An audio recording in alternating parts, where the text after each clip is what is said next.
अस्सलाम वालेकुम 10th class. आज हम चैप्टर नंबर 2 शुरू करने वाले हैं फिज़िक्स का, जिसका नाम है साउंड। ठीक है, तो इस चैप्टर के अंदर हम साउंड के मतलब पढ़ेंगे कि साउंड क्या होता है, साउंड पैदा कैसे होता है, इसकी टाइप्स क्या हैं, इसकी करेक्टरिस्टिक्स क्या हैं। जैसे भारी आवाज़, मध्यम आवाज़, बारीक आवाज़, ऊंची, सबकी डिफरेंट होती है और वो किस चीज़ की वजह से डिफरेंट होती है, उनमें क्या क्या प्रॉपर्टीज़ हैं उसकी। हमने इस चैप्टर में उन चीज़ों को पढ़ना है। तो सबसे पहले, जैसे कि हमारे चैप्टर का नाम है साउंड, तो हम सबसे पहले डेफिनेशन पढ़ लेते हैं साउंड की कि साउंड क्या होता है। डेफिनेशन पढ़ने से पहले आपने प्रीवियस चैप्टर के अंदर फर्स्ट के अंदर पढ़ा हुआ था वेव। क्या पढ़ा था? वेव। वेव क्या होती है?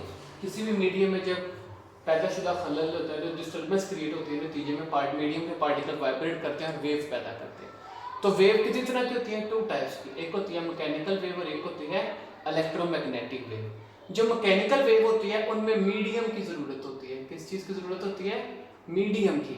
और जो इलेक्ट्रोमैग्नेटिक वेव होती है उनमें मीडियम की जरूरत नहीं होती, वो बगैर मीडियम के ही ट्रेवल कर लेती है। ठीक है, तो हमने इसमें पढ़ा था कि साउंड किसकी एग्जांपल है? मैकेनिकल वेव की। कि साउंड को प्रोपोगेट करने के लिए, एक जगह से दूसरी जगह पर जाने के लिए किस चीज की जरूरत होती है? मीडियम की जरूरत होती है। तो मीडियम के बगैर साउंड ट्रेवल नहीं कर सकता। तो साउंड कौन सी वेव है? मैकेनिकल वेव की एग्जांपल है। साउंड क्या है? मैकेनिकल वेव, जो मीडियम के बगैर मूव नहीं करता। मीडियम नहीं होगा तो साउंड भी ट्रेवल नहीं करेगा। जैसे हम जमीन से बाहर चले जाते हैं स्पेस के अंदर, वहां पर हमें कोई भी आवाज सुनाई नहीं देती। उसकी रीजन क्या होती है? क्योंकि स्पेस में वहां पर कोई मीडियम नहीं है, कोई हवा नहीं है, कोई भी चीज नहीं है। तो इसलिए जब मीडियम नहीं होगा तो साउंड ट्रेवल नहीं करता। साउंड ट्रेवल नहीं करता तो हमें सुनाई भी नहीं देता। ठीक है, तो अब साउंड होता क्या है? साउंड मतलब पैदा कैसे होता है? तो sound is produced by vibrating body. तो साउंड कैसे पैदा होता है? जो सी बॉडीज वाइब्रेट करती हैं वो क्या प्रोड्यूस करती हैं? साउंड पैदा करती हैं। इसका मतलब है अगर हम किसी भी चीज़ के ऊपर फोर्स लगाते हैं, या जैसे हमारे हाथ से चम्मच गिर जाता है, तो चम्मच जब गिरता है तो नीचे साउंड क्रिएट होता है। ठीक है, या कोई भी बर्तन है, हम उसको उल्टा करके उसके ऊपर कोई फोर्स लगाते हैं, चम्मच मारते हैं, तो हमें आवाज़ आती है, साउंड सुनाई देता है। तो वो जो साउंड है वो कैसे पैदा होता है? वाइब्रेशन से। किससे? वाइब्रेशन से। जब तक कोई चीज़ वाइब्रेट नहीं करेगी तब तक साउंड भी पैदा नहीं होगा। तो sound is produced by vibrating body. ठीक है, तो फॉर इसकी एग्जांपल देख लेते हैं। आवर वॉइस, हमारी जो आवाज़ आ रही है वो कैसे? हमारे गले के अंदर क्या होता है? Vocal card. हम बोलते हैं, वोकल कार्ड वाइब्रेट करते हैं, नतीजे में क्या पैदा होता है? हमारी आवाज़, साउंड पैदा होता है। ठीक है, जैसे गिटार है, गिटार के अंदर sound is produced due to vibration of string.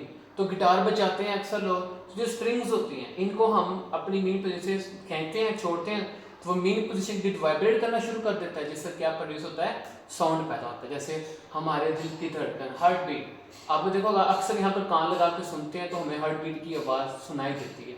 तो वो क्यों सुनाई दे रही है? वो साउंड कैसे पैदा कर रहा है? क्योंकि हमारा हार्ट बीट कर रहा है, वाइब्रेट कर रहा है। तो जो चीज़ वाइब्रेट करती है वो क्या पैदा करेगी? साउंड पैदा करेगी। हमारी बॉडी के अदर ऑर्गन, और भी कुछ ऐसे ऑर्गन्स हैं जो साउंड पैदा करते हैं, जैसे कि लंग्स हो गया, हमारे लंग्स भी वाइब्रेट करते हैं जब वो सांस लेते हैं, तो उसका भी हमें साउंड सुनाई देता है ना, सांस लेने का, या लंग्स में हवा बढ़ती है, कम होती है, तो वो भी क्या होता है? वाइब्रेट। तो जिस चीज़ में वाइब्रेशन होगी वो चीज़ क्या क्रिएट करेगी? शोर, नॉइज क्रिएट करेगी। ठीक है, इसे कहते हैं साउंड। जैसे ढोल है, जब हम यहाँ पर फोर्स लगाएंगे तो ढोल का जो ड्रम का ये वाला हिस्सा है ये वाइब्रेट करेगा, तो नतीजे में क्या पैदा हो जाएगा? साउंड पैदा होगा। ये गिटार वाइब्रेट करेगी तो नतीजे में क्या पैदा हो जाएगा? साउंड पैदा हो जाएगा। तो बड़ी एग्जांपल्स हैं, जो चीज़ वाइब्रेट करती है साउंड क्रिएट करती हैं, जो चीज़ वाइब्रेट नहीं करेंगी वो साउंड भी पैदा नहीं करेंगी। लेबोरेटरीज में, कहाँ पर? इन लेबोरेटरी, स्कूल लेबोरेटरी में साउंड को कैसे पैदा करें? तो स्कूल लेबोरेटरीज में जो साउंड पैदा करने का तरीका है वो हम इस्तेमाल करते हैं ट्यूनिंग फोर्क। स्कूल लेबोरेटरीज में जो साउंड पैदा करने के लिए हम एक इंस्ट्रूमेंट इस्तेमाल करते हैं उसे हम क्या कहते हैं? Tuning fork. अब ट्यूनिंग फोर्क क्या होता है? ये आपको नजर आ रहा है, यह तांबे का पित्तल का, जिसका भी बना होता है, फिलहाल सॉलिड मटेरियल होता है। तो ठीक है, ये इसके होते हैं। जब भी इसके ये वाले साइड को हम रबड़ पैड के ऊपर मारते हैं, किसी भी रबड़ पैड के ऊपर ऐसे मार के, ऐसे करके साइड पे कर लेते हैं, तो ये वाला सिर्फ वाइब्रेट करने लग जाएगा। ठीक है, तो अगर हम उसको कान के करीब लेके आएंगे तो हमें बारीक सी आवाज़ सुनाई देती है। ठीक है, क्योंकि वाइब्रेट करें तो सारी पता साउंड पैदा होगा। तो जब हम कान के करीब करेंगे तो हमें उसकी बारीक सी आवाज़ सुनाई देगी। जैसे अक्सर कोई बारीक सी चीज़, आयरन की चीज़ आयरन से टकराती है तो वो बारीक सी टिक की आवाज़ आती है ना, उस तरह मतलब आपको विस्तर सुनाई देगी, बड़ी स्लो सी, कान के करीब करने से। तो ये वाइब्रेट हुआ तो नतीजे में क्या पैदा हुआ, साउंड पैदा हुआ। हाँ कुछ लोग कहते हैं कि हम वाइब्रेट करता नजर नहीं आता, जब उसको मैसेज करते हैं ना वाइब्रेट, जैसे देखो ये मार्कर है, मेरे हमारी साउंड पैदा हुआ लेकिन वाइब्रेशन करती हुई नजर नहीं आई मुझे, देखो नहीं ना नजर आई। तो इसको चेक करने का तरीका कहता है, ये देखो आप एक पेंडुलम में टिका दो, नीचे ट्यूनिंग फोर्क रख दो, तो जैसे बॉल आगे से टकराएगी वो फोर्क वाला जो था, फोर्क का ये वाला हिस्सा वाइब्रेट करना शुरू कर देगा।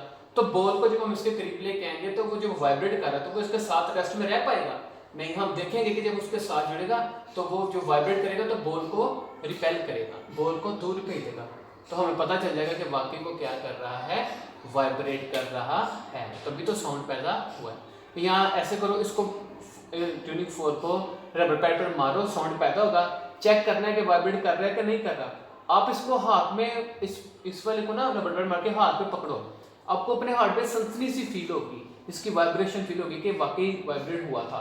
यहाँ क्या करो, इसको रबर पैड पे मारकर इसको पानी के अंदर दे दो, तो जैसे पानी में डालोगे अगर तो पानी के छल्ले उड़े, मतलब जैसे पानी जो वाइब्रेट करोगे तो पानी के थोड़े बहुत छींटे आएंगे, स्प्लैश होगा, पानी इधर उधर होगा तो पानी में वेव भी पैदा हो जाएंगी, तो मतलब वो साउंड वाइब्रेट कर रहा है। और अगर वो वाइब्रेशन ना हुई तो साउंड ही पैदा नहीं होगा, तो साउंड पैदा हो रहा है मतलब ये वाइब्रेट कर रहा है। तो हम पानी में जब डालेंगे तो वो छींटे से उड़ेंगे, हमें पता चलेगा कि वाकई ये क्या कर रहा है, वाइब्रेट कर रहा है। ठीक है, तो साउंड को प्रोपोगेट करने के लिए किसी ना किसी मीडियम की जरूरत होती है। ठीक है, तो अगर क्योंकि ये मैकेनिकल वेव है, मैकेनिकल वेव में मीडियम रिक्वायर्ड होता है, तो बगैर मीडियम के साउंड वेव ट्रेवल नहीं कर सकती। इसका एक एक्सपेरिमेंट करते हैं कि वेव के बगैर साउंड ट्रेवल कर सकता है या साउंड ट्रेवल नहीं कर सकता। अब देखते हैं कैसे। मैंने एक इलेक्ट्रिक बेल ली, मैंने उसको एक शीशे के जार के अंदर बंद कर दिया, ठीक है, और ऊपर से तार लटका दिया तार के साथ और वायर बाहर निकाल दी। ठीक है, नीचे एक वैक्यूम पंप लगा दिया, वो भी ऑफ है। तो जैसे मैंने स्विच ऑन किया बेल का, तो बेल अंदर वाइब्रेट करना शुरू हो गई और मुझे अच्छी खासी आवाज़ आ रही है बेल की। ठीक है, अब क्योंकि साइड पर हवा मीडियम है ना, तो वो हवा से आवाज़ ट्रेवल कर रही है। तो जैसे ही मैंने वैक्यूम पंप ऑन कर दिया तो वो वैक्यूम पंप क्या करेगा, अंदर से एयर को खींचना शुरू कर देगा और सारी एयर कहाँ आ जाएगी, बाहर। तो जैसे मैंने वैक्यूम पंप ऑन किया, हवा आहिस्ता आहिस्ता बाहर आना शुरू हो गई है और अंदर हवा कम होना शुरू हो गई है। तो क्या होगा, अंदर हवा कम होना शुरू हो गई है, तो जो हमारा साउंड है जो हमें सुनाई दे रहा है बेल का, वो फेबल होता जाएगा, मध्यम से मध्यम होता जाएगा।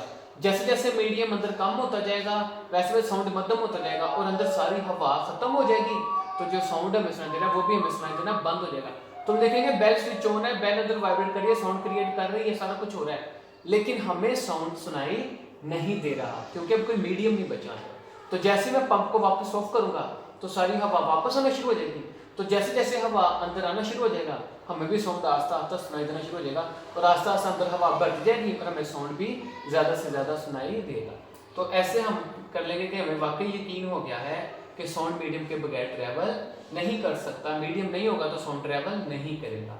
तो इसलिए साउंड कौन है, मैकेनिकल वेव की एग्जाम्पल है। ठीक है, तो sound is produced by vibrating body, जो चीज़ वाइब्रेट करती है वो साउंड पैदा करती है, जो चीज़ वाइब्रेट नहीं करती वो साउंड भी पैदा नहीं करती। बाकी इसकी जो प्रॉपर्टीज है वो इंशाअल्लाह हम नेक्स्ट लेक्चर में पढ़ लेंगे। तब तक के लिए अल्लाह हाफिज़।